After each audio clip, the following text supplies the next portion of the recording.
Hello बच्चों। So let's see the question. यहाँ पे सवाल है कि the magnetic moment of complex is given and you have to order them. Okay, हमें उनको ऑर्डर में सेट करना है। तो देखो, मैग्नेटिक मोमेंट कैलकुलेट करनी है। तो सबसे पहले तो हमको मालूम है मैग्नेटिक मोमेंट कैलकुलेट करने का फार्मूला होता है mu is equal to root of n, n plus to.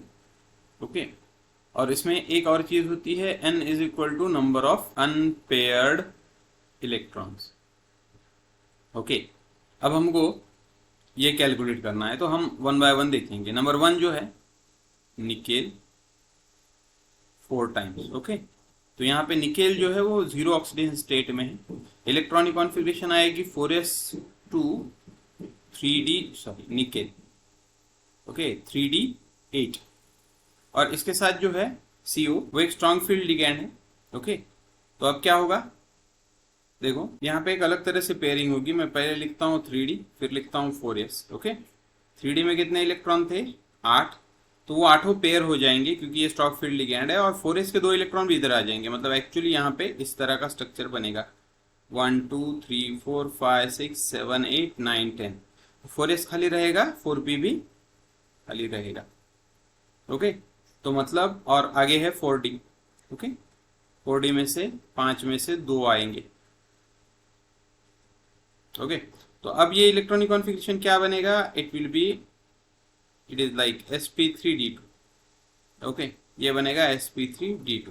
लेकिन हमको ये कॉन्फ़िगरेशन वगैरह नहीं देखना है, हमको ये देखना है कि मैग्नेटिक मोमेंट। अब देखो, जब भी अनपेयर्ड इलेक्ट्रॉन होता ही नहीं, सारे पेयर्ड होते हैं, तो म्यू की वैल्यू होती है 0।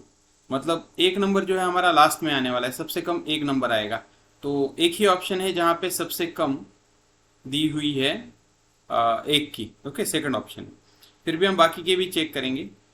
देखो number 2, second option. Second option में क्या है, सेकंड ऑप्शन है MnCn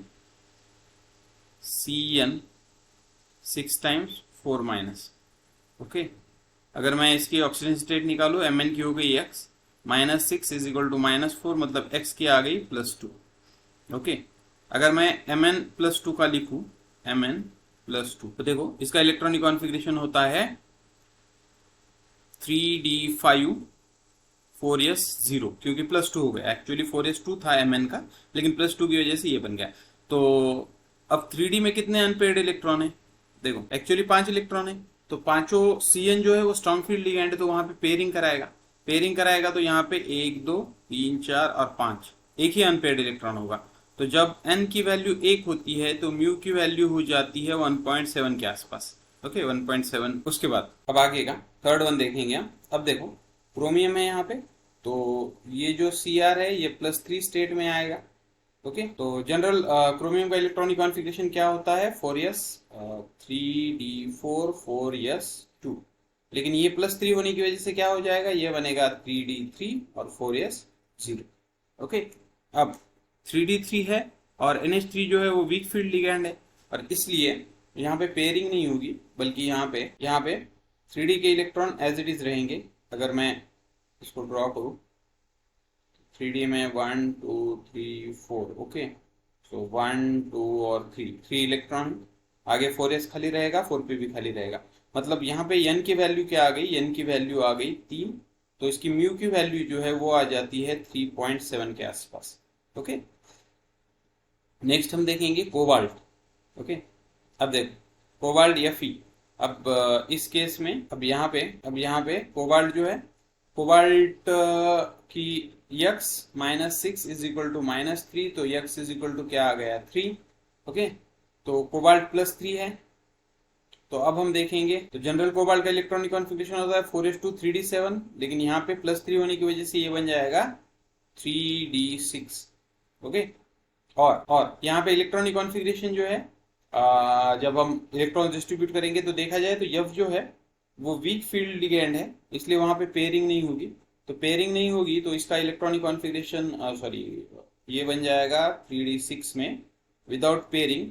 तो 1 2 3 4 5 और यहाँ पे आ गया 6।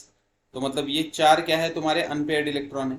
तो n की वैल्यू आ गई 4, तो म्यू की वैल्यू क्या आएगी, 4.7। तो यहाँ पे म्यू की वैल्यू आएगी 4.7, यहाँ पे म्यू की वैल्यू आ रही है 3.7, यहाँ पे आ रही है 1.7 और यहाँ पे आ रही है 0। मतलब सबसे ज्यादा है नंबर 4 वाली की, फिर है नंबर 3, फिर है नंबर 2, फिर है नंबर 1। तो सबसे कम नंबर 1, तो ये जो ऑप्शन है यहाँ पे दिया हुआ है, सबसे ज्यादा 4, फिर 3, फिर 2।